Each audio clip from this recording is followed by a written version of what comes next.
Bia Khalifa ka përfunduar zyrtarisht rrugëtimin e saj në Big Brother VIP Kosova 4, duke u larguar nga shtëpia të premten mbrëmë. Megjithatë, dalja e saj nuk shënoi as pak fundin e vëmendjes mediatike, përkundrazi, u shndërrua menjëherë në një burim reagimesh të shumta dhe diskutimesh të ndezura në rrjetet sociale. Emri i saj u bë kryefjalë vetëm pak orë pas eliminimit, kur ajo vendosi të dalë në një transmetim live dhe të flasë hapur për një çështje që prej kohësh ishte përfolur si thashethem në publik. Gjatë komunikimit të drejtpërdrejtë me ndjekësit, Bia konfirmoi një nga zërat më të përhapur në rrjet, duke deklaruar se brenda shtëpisë së Big Brother VIP Kosova ishte gjetur një telefon celular, i cili sipas saj i përkiste Albe Pollozhanin.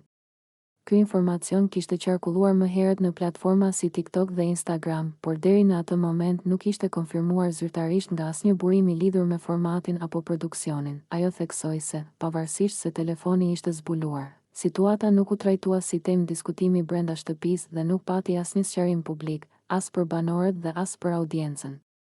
Sipas saj, çështja u la në heshtje, pa u shoqëruar me masa të dukshme apo me një qëndrim të qartë nga ana e produksionit, gjë që ka shtuar më tej dyshimet dhe paqartësitë rreth mënyrës se si menaxhohen situata të tilla.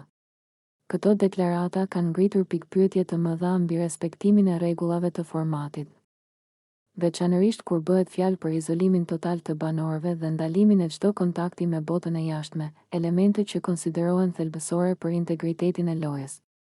Deri në këtë moment, produksioni i Big Brother VIP Kosova 4 nuk ka dhënë asnjë reagim zyrtar apo koment lidhur me pretendimet e bëra nga Bia Khalifa. Mungesa e një qëndrimi publik ka shtuar edhe më shumë debat mes ndjekësve të emisionit, të cilët kërkojnë transparencë dhe sqarime të qarta mbi atë që ka ndodhur realisht brenda shtëpisë. Në të njëjtën kohë, Bia la të kuptohet se ka edhe ngjarje të tjera që nuk janë bërë publike, por që, sipas saj, kanë ndodhur gjatë qëndrimit të saj në shtëpi dhe vazhdojnë të qarkullojnë si zëra në rrjetet sociale. Tashmë, mbetet për t'u parë në ditët në vijim nëse produksioni do të reagojë për të hedhur dritë mbi këto pretendime dhe për të qartësuar situatën për publikun, apo nëse kjo çështje do të mbetet thjesht një tjetër polemikë e pasbardhur që do të shoqërojë këtë sezon të Big Brother VIP Kosova 4.